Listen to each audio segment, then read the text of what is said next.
All right, so now that you've seen what's in the pockets, and we're going out to the work site,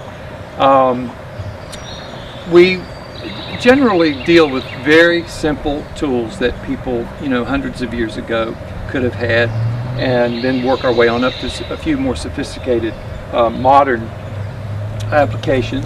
But the first thing, of course, are our muscles in our hands, but the lever. That's probably one of the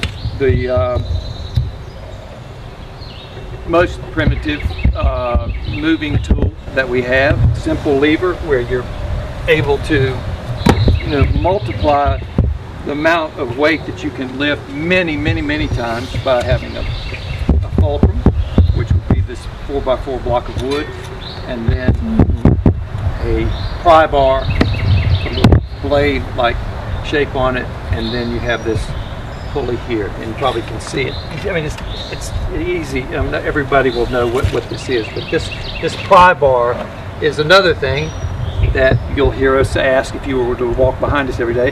Where's the pry bar? Have you seen the pry bar? We now have two of them, which helps to have one to use, but we often are using two pry bars at the same time, working on either side of a stone. If you need to spin a stone, you're going to be coming up underneath it like this, and then you're going to be, see, you can start, so you can move like a 400, 500, 600 pound stone just with that kind of movement like that. Wow. Use these all the time, every day. Big pry bar.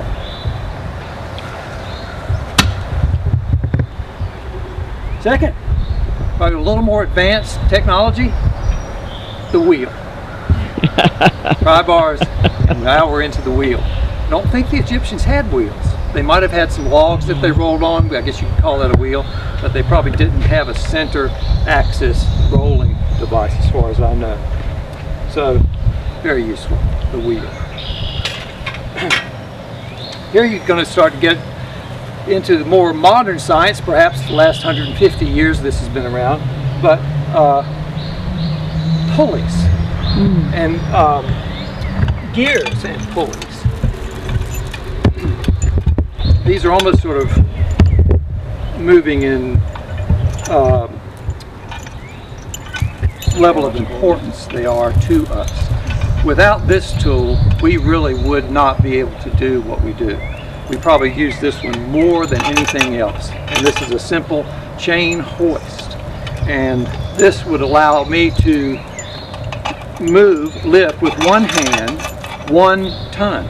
Wow. So 1 ton capacity chain hoist. We have another 2 ton that we use sometimes, but it has like a 23-to-1 gear ratio. So when in 23 inches of pull, the hook, which is doing the lifting, will move 1 inch. So all of that's happening. All of this is there are gears that are allowing this type of mechanical advantage, which enable us to be able to lift these stones. And I'm going to show you, the last thing we're going to do is we're going to set up the gantry, which is what we use to elevate the chain hoist. But before I do that, I'm going to show you just the next most important and most frequently used tool is the core drill.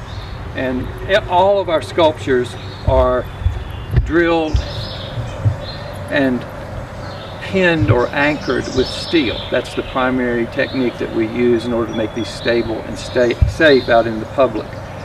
And this is a relatively modern invention. I guess you would it's probably within the last 60 or 70 years anyway, much more recent than the lever and the wheel.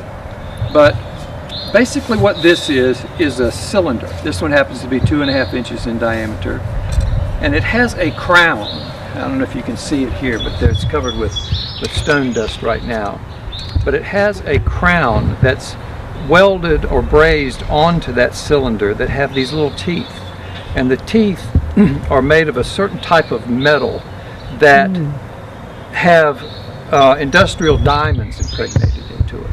And the diamonds, of course, the hardest material that we have on the earth, are what they do the cutting for the cylinder. So instead of like most conventional drills where you're drilling in and you're just taking out all of this material, this cylinder allows you to just slip into a stone where you're not cutting out all of the material, you're just cutting a sleeve or a core out. So it's much less a material that has to be taken out, and the diamonds get exposed gradually through this softer metal matrix, and they're like teeth. That's what cuts into it. This connects to a hose, water, like a garden hose, and the water goes through here and through the core, so that there's always water flushing right where diamond meets stone, and the debris is always coming out in a slurry, so you've got that fresh bite always right from diamond to stone that allows you to get through to where you need to be. These are all markers that have been on there for depth markers of how far you want to go, and that's it, the core drill. How deep can you go with that? That's a great question.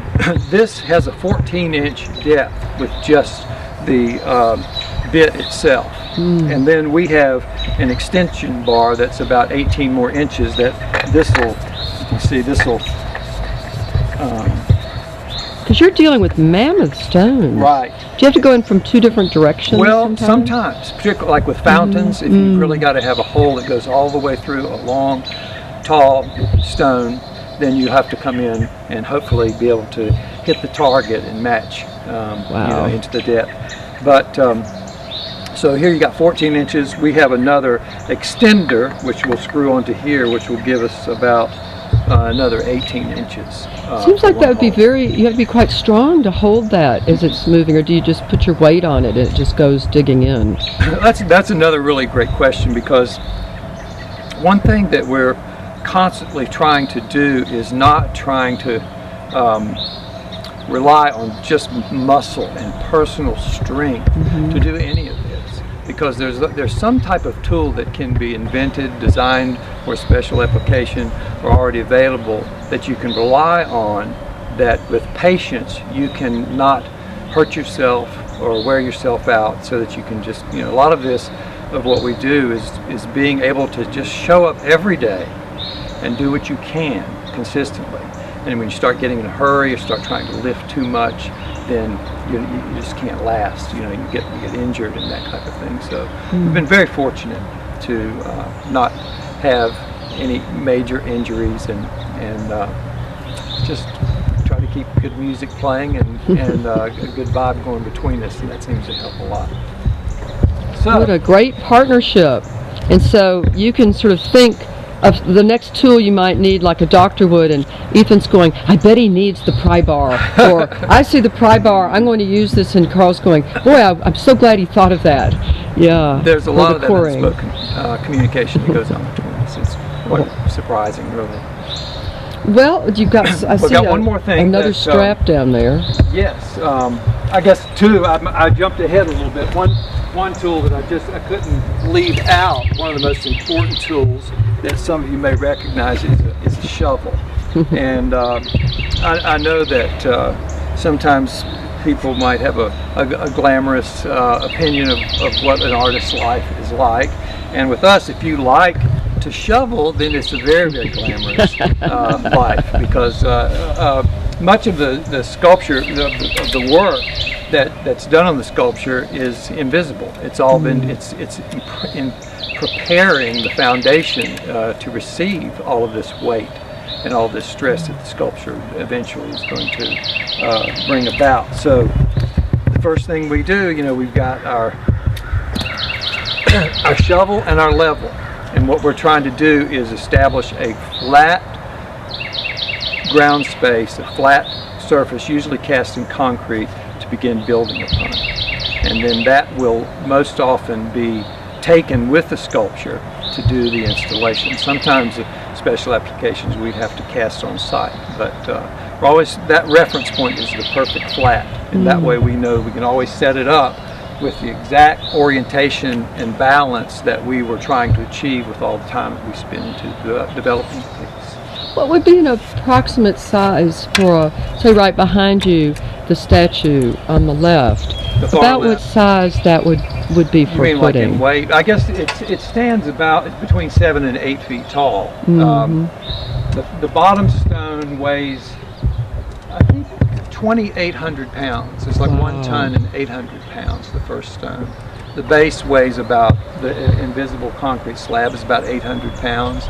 The next stone is about 900 pounds. So you're up to 37, you know, the whole thing weighs probably around 2 tons.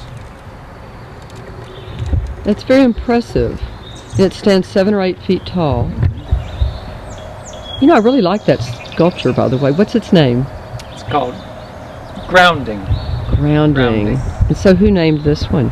Well, I actually named it, I think. We always discuss names before we decide on what it's going to be. And Ethan approved of that, even though Ethan was really took a lot of the lead in developing this piece. We found the stone together, this large egg shape that's on the very bottom. It's just one of the, we're constantly hunting stones. It's one of our passions, and that was a piece that we saw. We had to have it. We didn't know exactly how we were going to use it at the time, but we knew that we would eventually.